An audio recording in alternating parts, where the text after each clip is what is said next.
Hello, this is WheatDraws, and I'm here with a video for the commentary and insight on the Slender chapter concept that we just released. I'm here just to, as someone who designed the power, did the artwork for icons, add-ons, perks, and so on. I'm just, if you're not familiar with these videos, I just sort of give insight on like what we thought of during development, how things happened, what changed, and like some just interesting tidbits and designs. And just kind of insight of like how it developed and other things that came along the way. So yeah, first we're going to start off with the Slender concept teaser, which we did release. I was going to include the teaser originally at the end of Pennywise, but there was not really much to talk about there. It's pretty straightforward. Actually, no, there is actually something to talk about. Never mind. Hold on, we'll go check that real quick. There was right here. So in the teaser, it's a pretty long one. I think it's right here. So this radio that's playing is actually it's actually that Slenderman song that was like really popular, like going around back in the day. I don't know the exact name of it, but if it sounds familiar to you, then it's like some like nursery rhyme type thing. But anyway, here we're gonna go to the teaser. So for reference, there are technically three voice actors in this teaser. There is Sagan Hawks, who is a YouTuber I've been following recently, and I'm a huge fan of. They do a lot of horror retrospectives and insights and commentary on different online horror phenomenon. Pretty informative too. It's very well done. I used his FNAF retrospective a lot when I was doing the FNAF concept, and also his Marble Hornets one when I didn't feel like watching all 9 hours of Marble Hornets content, because that's just a lot of time to rewatch if I miss something. But it was very helpful, and I contacted him, hey, if he wanted to do a voice for the video. He was very nice. He said yes, and provided us a really nice take, and we're really happy to have him. And then we had Lilith Omen, who is a Dead by Daylight streamer who primarily plays Blight, and is a very excitable and very fast-talking man. Which at first I wanted to have, the script for this that I wrote was, it was a radio host that would be broadcasting part of an announcement from a sheriff's office that would get intercut with some like creepy whispers, which is in this teaser. And with Lilith Omen, first it was more a concern of Lilith talks a little too fast. It's a little hard to understand him sometimes. So what we ended up doing is we sort of, before we contacted him, we looked up some clips of where he was talking a little slower, pacing himself a little bit more, and that was good enough for us. So it worked as a rock radio show, like broadcast, just perfect tone vibe to contrast with what's going on.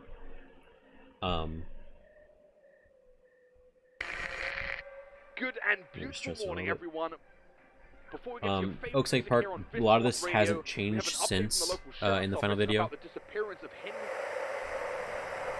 And so the whispering is actually me. This is me doing the whispering. So it was really funny when I showed friends this that I've talked to, and for real life people I knew, especially, they laughed their asses off because they only heard me. They wasn't like, oh, this is creepy. And the whole idea of this is that there's Easter eggs hidden in all these dates and names. Not all of them. Harry Dubois is, so it's like name, age, and then the date they went missing. That's the kind of idea.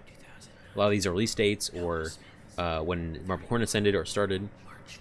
Some are references to characters like Kate from Slender the Arrival, or I think Lauren is her name. We are still investigating the case, but have no new information. We did also write full scripts for what Sagan would read and what Lilith would read, and then we just cut it in with static and these other dialogues. There's a Marble Hornets logo, famous circle with an X through it. A lot of people thought it was just gonna be Marble Hornets based, but we did go with a more mimetic and like the actual social surroundings of Speculation and Slenderman, superstition in a missing of person's how, case will not you be know, I tolerated, wanted to capture the nor will feeling of, disrespect to other missing because individuals growing and up their as a families. kid, I would hear about Slenderman. There's like Slender 8 Pages, a super scary new game that came out, and that was available, and it was like this sort of natural fear of like, oh, this thing could be real. I saw it online, but it could be real, and I wanted to Stop bring that sort of associating thing them back. with this myth. Um, There is no I do want to talk about this real quick. This is one of my favorite shots. So this right here, if you have a keen eye, you'll see this and you'll look at the new model that we use. These are not the same model, because at this point in development, we did not have a model that was fully functional for Slenderman, but we wanted the silhouette because the silhouette is just so striking. So what Rare Things ended up doing, you took away the fog and all those fancy effects, it is a literal cardboard cutout just posed in the distance with effectively, I believe, textures tied to strings kind of just being moved around for the tentacles. That was about it. That was before we figured out some of the tentacle animation. We got those rigged. It's really funny, but yeah, no, that's a little hack because you're not really meant to see them clearly, associating them so it with works. this myth. There is no such thing as the Slender Man. And then the quote that I was saying through between all the names and stuff and all the dialogues is a line from, I believe, the To the Arc YouTube channel, which is part of the Marble Hornets canon and universe, which is very a ton of inspiration came from that. So that's the teaser. We'll go to the concept. So this concept did take a while. I like took a long time. There was a lot of roadblocks. There was a lot of issues that we had while working on it. There wasn't one singular issue. It was just a lot of unfortunate things happening over and over and just, like roadblocks. But thankfully we got through it. People were very patient and it was very nice to be able to get that. And we finally had this finished. We were hoping that, you know, there was one point where we got past one specific hurdle and it was just rapid development. Like it was so easy, so quick. And I'll get into one of the other issues later, but yeah, Slender came out. It was great. We were shooting for that 10-minute mark. It was really nice, and I think we were in agreement that this is probably like one of our best concepts to date in terms of just production and just like the spectacle, and also music. And as for our narrator, because we said before that we wanted to get someone new each time. We wanted to have sort of a guest spot, which we thought would be kind of a cool thing. We've had people ask, hey, you should get Farmer John back. You should try to get James and Janice back. And they're both great. We love them both, but we want to have this sort of celebration of people in horror and in Dead by Daylight community as well. Just sort of like bring them in and be like, oh, my favorite person is there. And it's such a nice like tie-in, and also if they can fit like a tone, like Farmer John had this sort of like dramatic heavy voice that worked for Five Nights at Freddy's. James had this huge self-proclaimed Stephen King fan and had a very like sort of jovial tone, which was fitting with like the whole playful eeriness of Pennywise, and worked with the music as well. And Bronx had this like super nice voice that would just like the mood we wanted to go for. It was someone was whispering or telling you a story, like it's like sort of something that they shouldn't be saying or they were scared about talking, but also were like dead set on like they knew about this thing. It was sort of playing on the storyteller aspect is what we were really excited about. Early on we wanted something that was similar to like an ASMR true crime YouTuber where they talk about something like some sort of horrible tragedy or something, you know, the videos like that, and they just have like a voice that's just sort of repeating these things to you. That's a little eerie, and the tone, I think Bronx nailed the take in one. Like this is all from I believe actually he did a couple different lines, or at least he did 2 takes, but like this, the moment he sent us his audio, it was just like, this is perfect, it works absolutely wonderfully, and it turned out amazing. I don't mean to pause for super long. I'm just really excited about this. And yeah, another thing is the whole idea of it. It's not tied specifically to just the game canons or online series canons or the movie canons. I wanted something when I made the narrative design for Slenderman in this, it was something that it permeates and exists outside of those media as like a real world thing. Like this is something that people encountered in one way or another, might not have encountered, or might have actually seen Slenderman. That was the idea.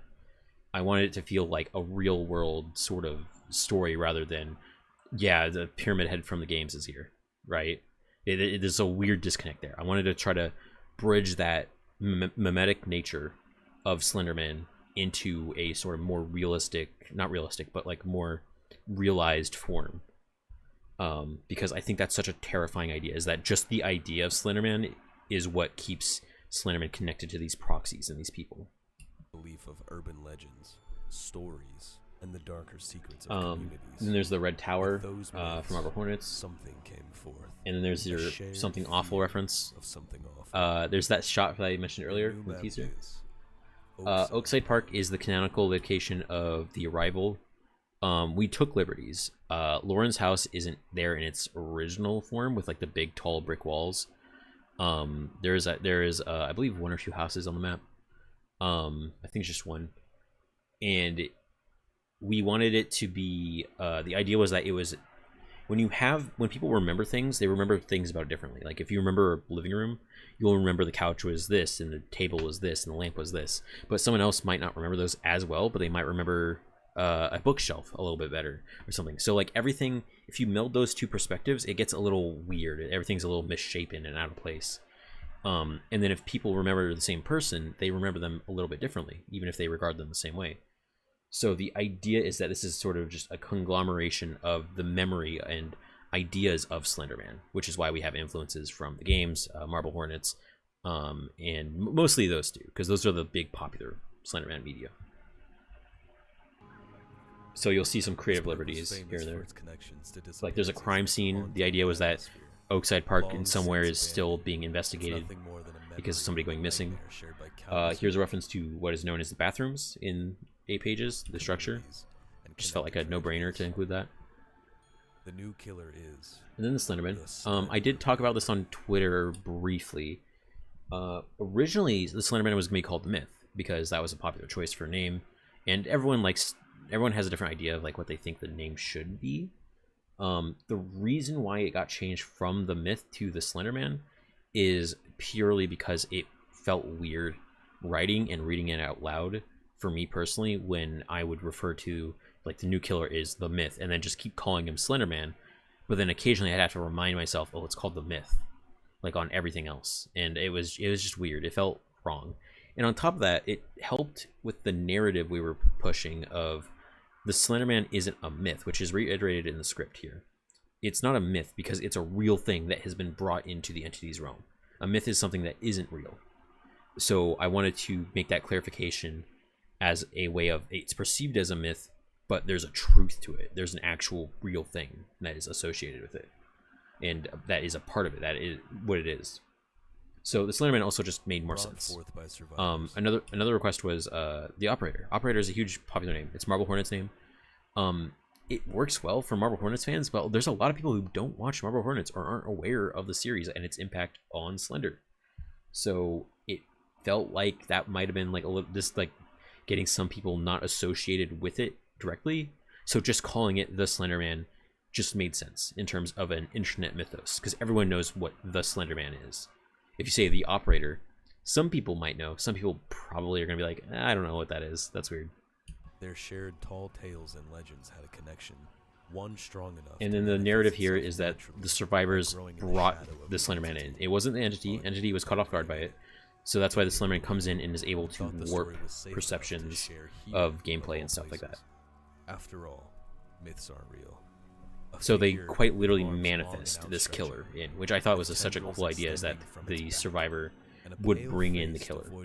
And we did come up with that before the Hellraiser chapter, and then they had that teaser, that trailer of Dwight messing with the puzzle box, and we were like, all right, cool, thanks, Behavior.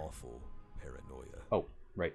So the Slenderman's so this structure might just seem kind of random, This is a somewhat recreation of the Marble Hornets filming location of an abandoned hospital in Alabama. I believe it's torn down now; it's demolished. But this, for those who are like huge Marble Hornets fans that like know behind the scenes things, this was something that I thought would be such a cool way to represent, like, hey, look at this. Like, this is gonna make you think back to the ARG, the show. Awful. So we have that, and we have some like slight Creative Liberty recreations. Main reception here. This is like the entrance, like right when you step in. Upstairs, there's nothing up here. There's literally nothing up here. It was only gonna be first floor. Here, right here on the center of the screen, You're Gonna Die, Tim. This is a deep cut. This is something that I know some huge Marble Hornets fans aren't aware of either as well. I found Troy Wagner, I believe is his name, the creator and director of Marble Hornets, while they were filming, because like people knew where they were filming Marble Hornets as the show was going on YouTube. So they would find graffiti like "You're Gonna Die, Tim," like when they went to shoot it. So they took a picture of it. And when I found that, I sent it to Rare Things, and I was like, we have to include this somewhere. I want this as an Easter egg somewhere, because I don't care if like only like 2% of people that watch this are gonna notice that, and then even fewer are gonna recognize it. But I want it to be a reward. I want it to be like, this is something for people who are fans of this. I want people to feel rewarded for this is bringing back so many memories. This is bringing back my fascination with this, that sort of thing. Because if it's surface level, then it doesn't really feel like it's for you. It feels like it's because it's popular, right? And that sucks. You want your thing to be represented, and you want to see something that you can connect to or recognize inherently without too much issue. And that's one of those things that I love seeing in games. Here, so the walk animation is a pretty big. So we were worried that I was worried mostly because I was a non-believer. I'll admit that. When we first did this walk animation, we were worried. I was worried. Sorry, I keep saying we. I was worried that people would not like this because it was just weird. But as it was worked on and Rare Things animated it, also we used, of course, Dr. Octopus, Otto Octavius, whatever, from like Marvel, and like the way those arms move in the Raimi movies, especially. We use that as reference, just because you know, when those four like legs are moving, they have to move in a certain way, otherwise it looks lopsided. Like the Slenderman is gonna just kind of collapse. We wanted to make sure he was stable, and like stationary, almost like unmoving. I was worried that the silhouette might be unreadable, but honestly, it turned out really nicely. It's just a very cool, imposing figure, and I think that it would have been really boring for Slenderman to just be walking towards you. Like, if you think about it, it's a little silly. It makes him a little too human, not real enough. And then another side effect of it is that, like, you know, the survivors fear the entity. There's some spider-like influence going on. Kind of ties into that a little bit, not intentionally, but goes back. I know some people don't like it. You know, that's fine. Not everyone has to be on the same page. Distorts the expectation of survivors. This was also right here. This area is the back side of the reception, which would lead on the right here to a courtyard because it was supposed to be a hospital. And then there leads outside the building here on the left. And then another half of the building that was supposed to be like wards in like a showers back here. This shot here was influenced by a sort of corridor section in Marble Hornets, where they have like it's overgrown and stuff, and so it's like a pretty tight pathway. Those who are familiar will probably know what I'm talking about. From the trial entirely.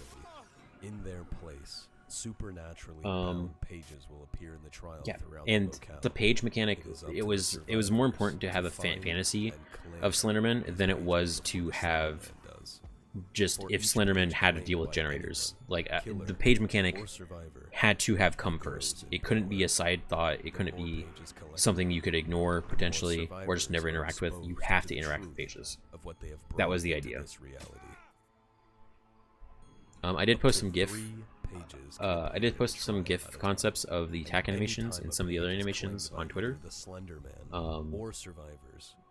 we usually do like some storyboards, or like I do some little brief animated tidbits to try to get the idea across to whoever's working on the project. Forcing them to be wary as they attempt to take the object before their foe. And then, oh yeah, there's the tunnel from again, Marble Hornets influenced so much of Slender media that like it's genuinely shocking how many people are like, yeah, I know Slender, like that's from the 8 pages, and it's like, yeah, that's true, and it's also from Marble Hornets. Like the tunnel, that's like actually Marble Hornets. They have this, they got this really cool tunnel that they just have. It's got half cylinder, and they've got like iconic shots like Slenderman at the end of it and stuff like that. And so there's sort of this crossover. Like anybody there, like there's also a lot of people who were, when the teaser came out, were like, I can't believe you're not referencing Marble Hornets at all. These are just based on the games. And it's like there's Marble Hornets stuff like everywhere. And then people on the opposite side that are like, I can't believe you're only basing it on Marble Hornets and not like any of the games. And it's like the games had all this stuff. You cannot remove Marble Hornets from the games. You cannot. Their influence is incredible. It is permeated throughout all of Slender mythos, and there's like a reason why it's well known for that. As the trial goes on, the Slender Man's influence. And I don't think everyone should check it out. It's a good series, but it's long. It's a little dated, but it's something worth checking out.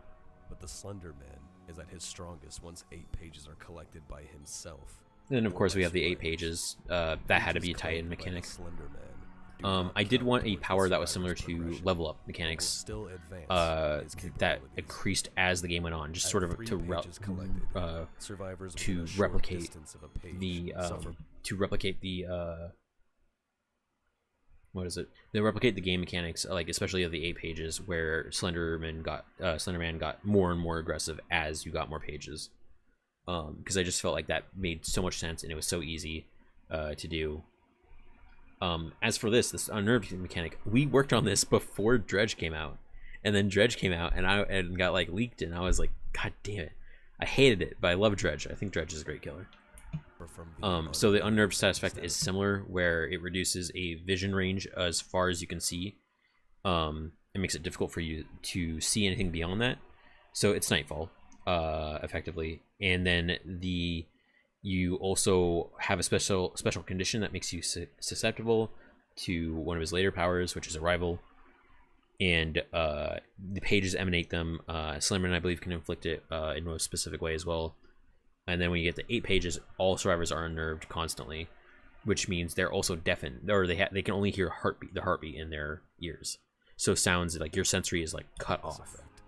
Unnerved survivors are unable to see beyond a short distance of themselves. Their vision shrinks. And then when you're unnerved for the first time, you get revealed for a few seconds by Killer Instinct. Senses while fear settles into their mind. At 5 pages, whenever a survivor becomes unnerved, they are highlighted by Killer Instinct for a few seconds, revealing their position and allowing the Slender Man to. And then that was another concept for the attack, just like the tentacles piercing forward in like an X. Every survivor becomes unnerved permanently, letting paranoia set in, and the feeling of being watched from afar terrifyingly real. This is not the end, however, for unnerved survivors are prey to the manipulation of the Slender Man. By pressing and holding the power button, all unnerved survivors are highlighted with Killer Instinct for several seconds. By looking in the direction of a survivor, so this is another killer with a teleport power. We just had to have it. Can activate Arrival. Activating so yeah, the early concepts of this were to be, as you channeled, like the survivor would be highlighted in a white ring, and then the tentacles would like come in and then strike in an X shape to make the Marble Hornets logo. And you know, just funny little Easter egg, just a goofy little animation. So you appear to the closest edge of their vision. So you're literally just out of sight. So they don't even really know that you're teleporting unless they see you leave that way. And because the range on the vision is short, and Slenderman's tear radius is pretty short as well, it will seem like you're just suddenly there. It's sort of the looming presence is what we wanted to enforce with this power. Just barely within sight to begin spreading your terror. Successfully teleporting with a rival will deplete the power gauge completely and has a long period of time before it is usable again. The Slender Man comes with 3 new And there he is. He's perks. just standing there menacingly.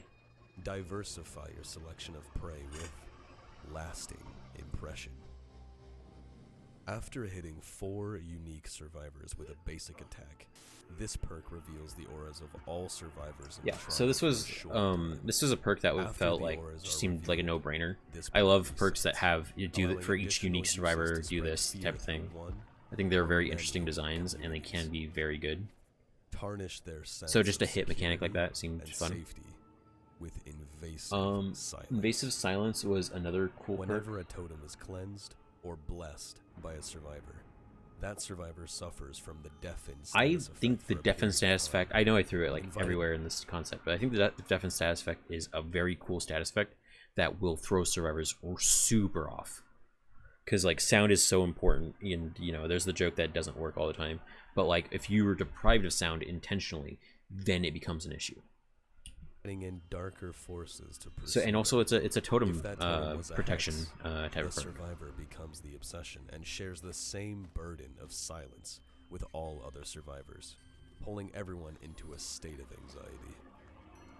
Your legend will spread like a great fire, and there's some fester picture within references every here word to spoken Slender by Man. your victims through hex, word of mouth. I love this icon. By I spilling love the word of blood a mouth. survivor, it inhabits the nearest dull totem with a hex. I also While this love hex trap stands, totems. any I survivor love trap that totems. attempts to interact with it will be There's cursed by the it for a period there's of this, and then time, there's Hex suffering Stowaway, a which is from the penalty to Alien repair, concept, where they're heal, trapped totems, and and I think cleansing it's such an spells. interesting this time, mechanic the to totem is trap things blocked as by a the killer entity, that isn't part of and your when power. the duration ends, the totem is unblocked, returning to its dull state. And then basically it's just a bait. Every myth has some truth to it, no matter how quiet of a whisper it starts as. Be careful what stories you tell, or it may return to you in a terrifying Yep, and that's form. the reference to the Avert myth your and eyes, or succumb the to whole terror mimetic nature with the of Slender Slenderman. chapter concept for dead. Again, by Bronx did an daylight. amazing job with this. We were so happy with it. Came out, it was wonderful. Yeah, Slender. It's crazy. Then we have the lobby. We decided, so we're not gonna be doing like a long form gameplay because that's a lot of time. It's usually uncut and it's hard to edit around.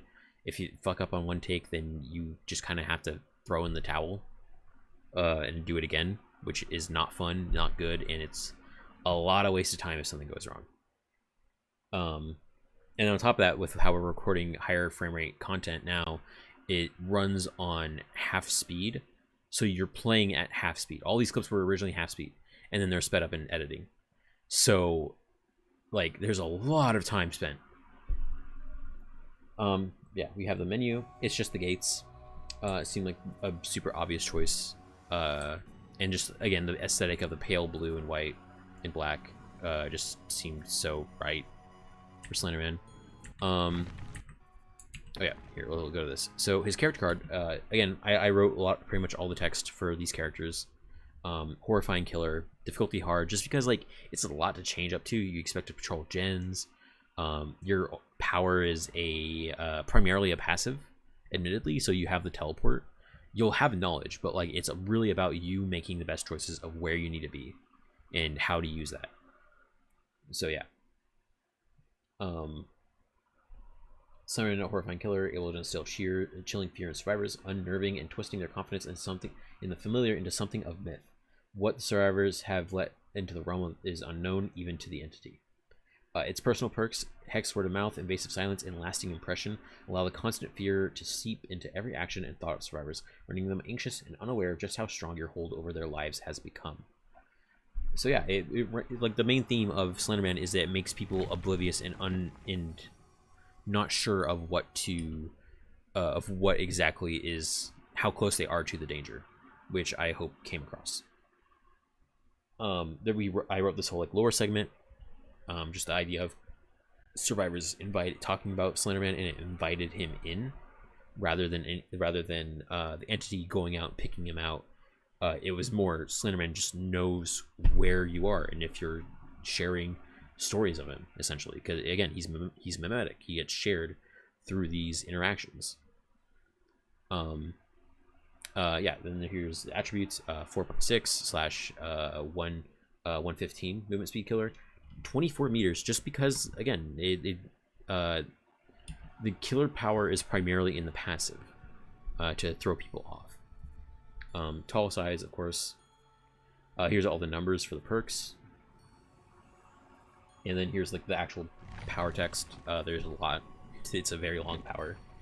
And then first time we ever did a map offering. We talked about it before. We never ended up doing it, but this time it was like, oh, this probably should be a thing. So it's a dead flashlight. Seemed pretty obvious. And then there's a quote from Alex from Marble Hornets. There's a lot more Marble Hornets quotes as well, and some original quotes. Like there's add-ons, video documentation, stuff about like independent documentaries, things about missing people.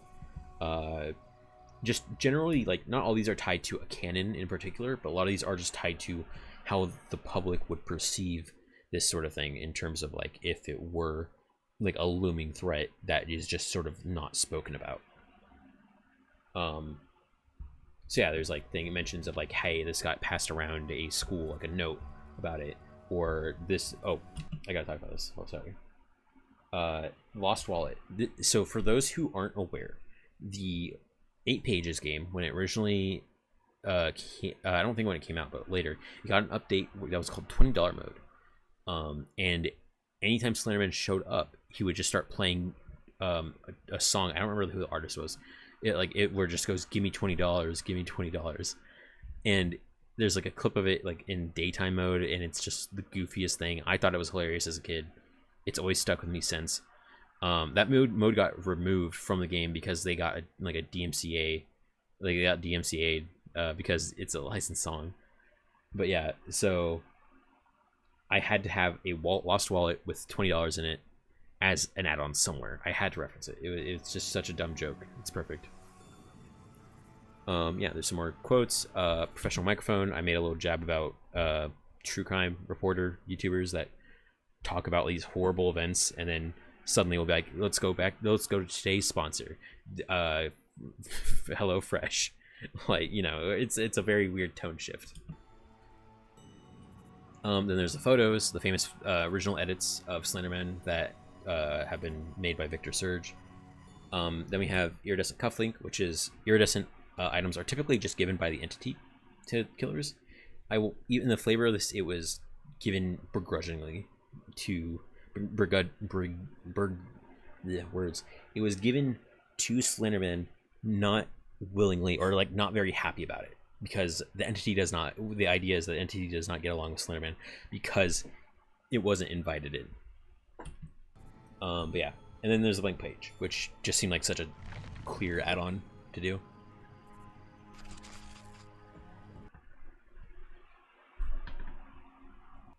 Alright, sorry about that. Had to step away for a bit.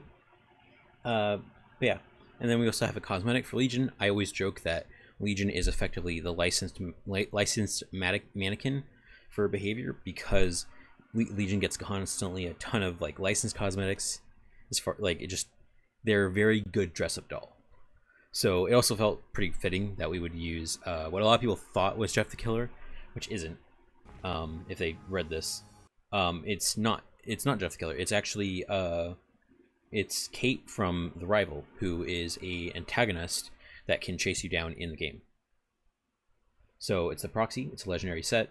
A brainwashed proxy of the Slenderman, a masked and hooded figure, acts out from the influence exerted upon her, with dark hair hanging down from the hood and a face hidden behind. The duress and pressure of these effects have driven her mad, leaving little behind of the woman once known as Kate. So that seemed pretty fitting. This is the actual model from Slender the Arrival. The game's models have not aged super well. It's a 2012 indie game, very ambitious, but they're like, we had to resize the feet because they looked really weird. They're like normally like big pizza feet. Then we get to this teaser. the disappointment I have that I can't share this teaser with people is incredibly immense. I genuinely don't know if there's really any way for us to show it in the way that we wanted to. And I'm glad we caught it ahead of time, but I hate that it was so I hate that it had to happen. If you're not aware, you don't know how this stuff works, it's because SCP is Creative Commons, which means anyone can copy and sell any SCP related work because of the nature of how that work is made and written. It's like basically super public domain type of thing. DVD, however, is assets. There's assets, they're copyrighted, and it's not the same license. If we were to make a video or even the teaser has like DVD assets in it. The thing is, you can't reproduce the SCP thing because it has the Dead by Daylight assets in it, which are of a different license, and because of that, it breaches the Dead by Daylight license and becomes an actual legal issue that we cannot defend against. So we have no permission to do that. It's the same reason why SCP will pretty much never get a chapter in Dead by Daylight. It is a rough situation that we cannot find a safe and legal way to do it because of the effort that would have gone into this chapter. Full disclosure, this would have been like probably my big send-off chapter. Like I was going to be done after this. And like the document was pretty much done. We were already working with some of the models. We already had plans for what we were gonna do. We were gonna like storyboard a bunch of stuff. We were gonna try to get in contact with a couple people. We even mentioned, nothing confirmed about it, but I mentioned doing maybe some like archive story bits of talking about how like the SCP Foundation working with some like entity material like iridescent glass and that kind of thing. And, you know, sometimes that's just not it doesn't work out. It sucks. But yeah, after this smaller side project coming out sometime in the near future, won't be as elaborate, but it will be fun. I think people are gonna really like it. I'm really excited to share that.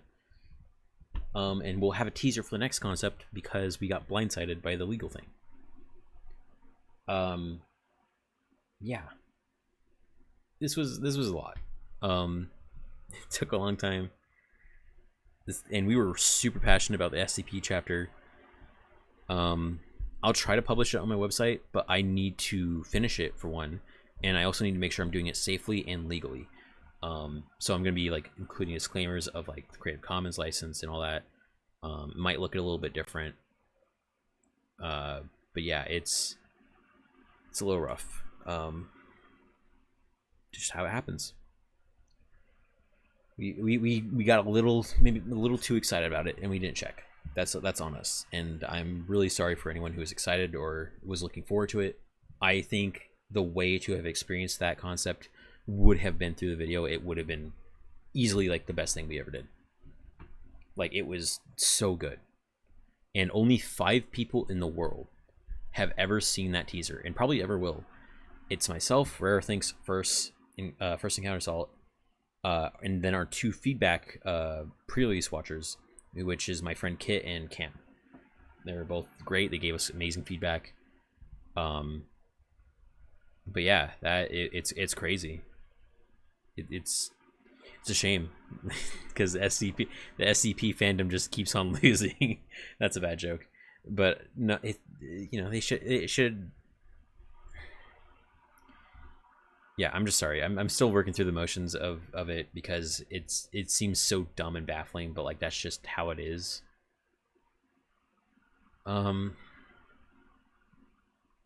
Yeah. Hopefully we'll have some more stuff soon. I know people are really impatient about things, but I really do think that like we're on the right track to just having a really solid production process of like how these things go on. It's all our free time. We make no money off these things. Everyone's volunteer work. There's so many people that are involved in this. Like, here, let's like Rare Things puts so much time and effort into these videos, just developing, coding, and editing these videos. Like it's insane. Please, if you can just go to his Ko-fi just for a couple bucks here, like just throw him a few bucks, it would go such a long way. The man deserves it so much. Then we have like Verse also like made a custom track for us, like in the last half of the Spotlight trailer, just so that way we didn't loop the same song over. And it was great, had the same tone. It flowed into the new version nicely. Has a Patreon for music if you're into that. And then I do the art, I do the designs and text work, and that's honestly it. I feel like people don't give either one of these people enough credit. And you really should. I really do think that these people are some of the most talented people I've ever met. Narration, Bronx, amazing.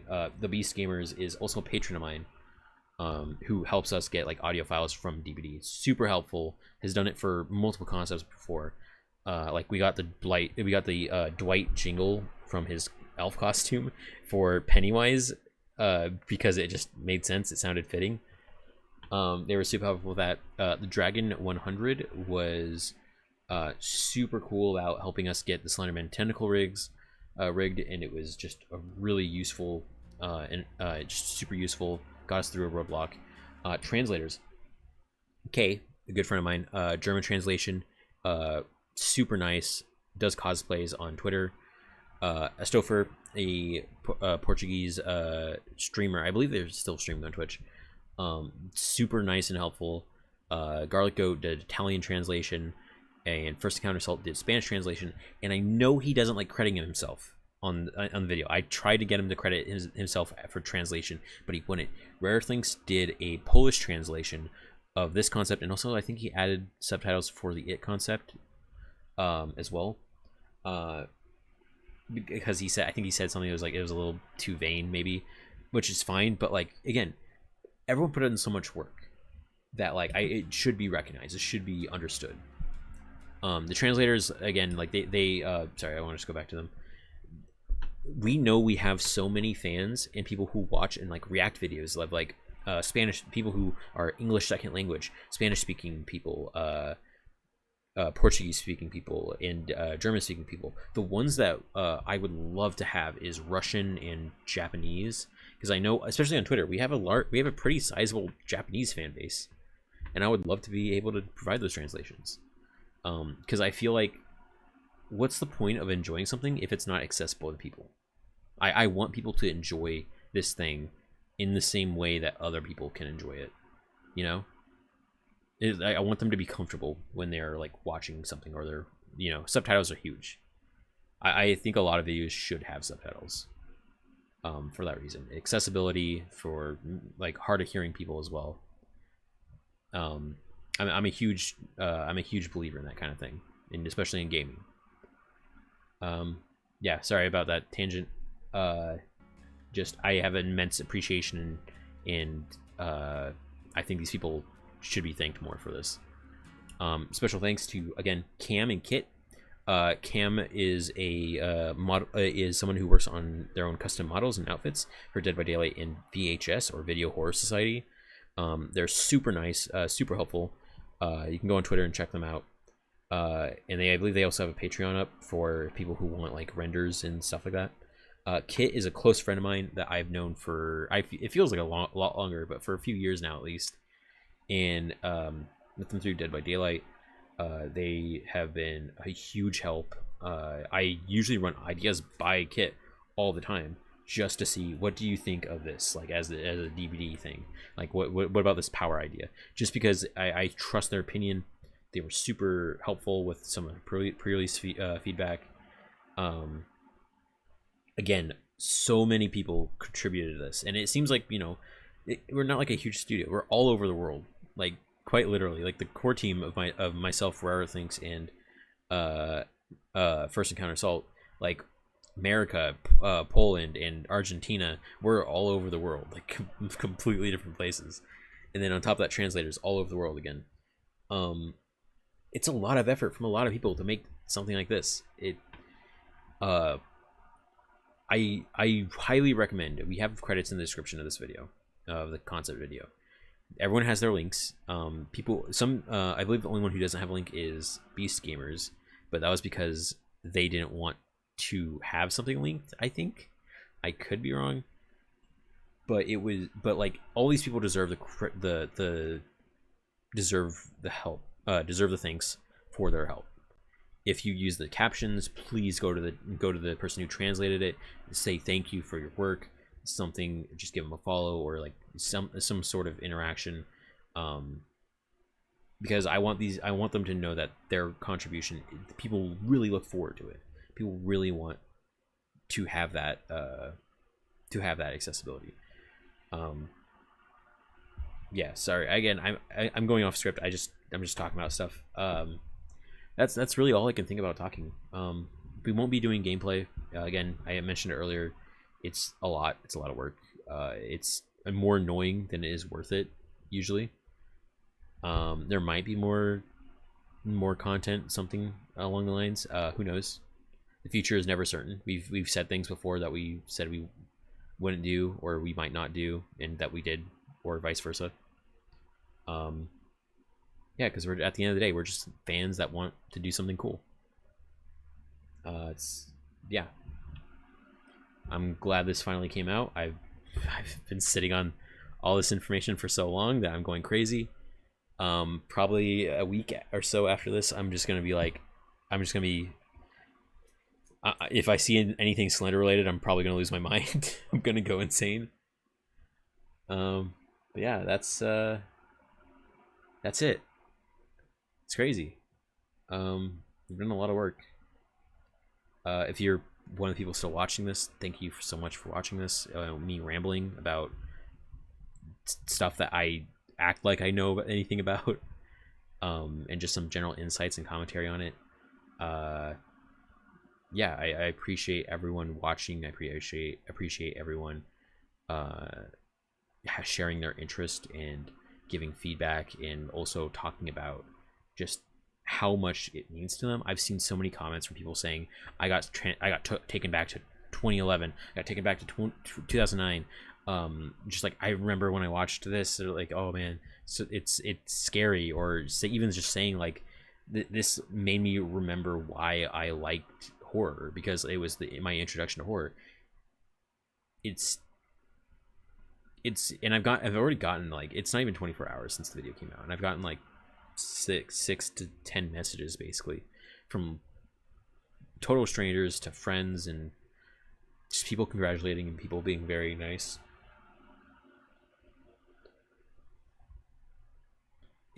It means a lot to have people sort of just be genuinely appreciative of just something that we thought was cool, and that we there's been a lot of difficulties with these concepts that have come up, and been true frustrations, just demoralizing situations, like the SCP thing.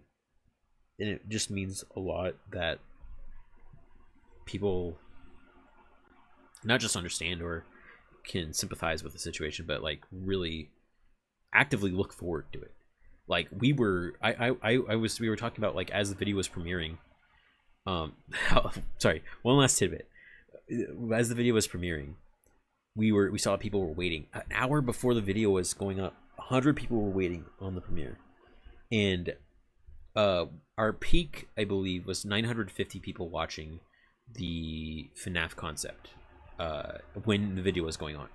And I said something about, like, I don't know if we're going to, I feel like we're going to break it. I feel like we're going to hit 1,000 people watching in live. And we had 1,000 people before the video even started, like right before the video started. I was so blown away. I don't think I even checked at all during the video how many people were watching at peak. And it's crazy. It's crazy. It's one of those things that I never thought that, like, not much less my own work would reach that many people. It's something I don't know if I can, something I'm not sure if I'll be able to sort of live up to. I mostly just shit post on Twitter and just do weird shit all the time. But I don't know. It feels weird.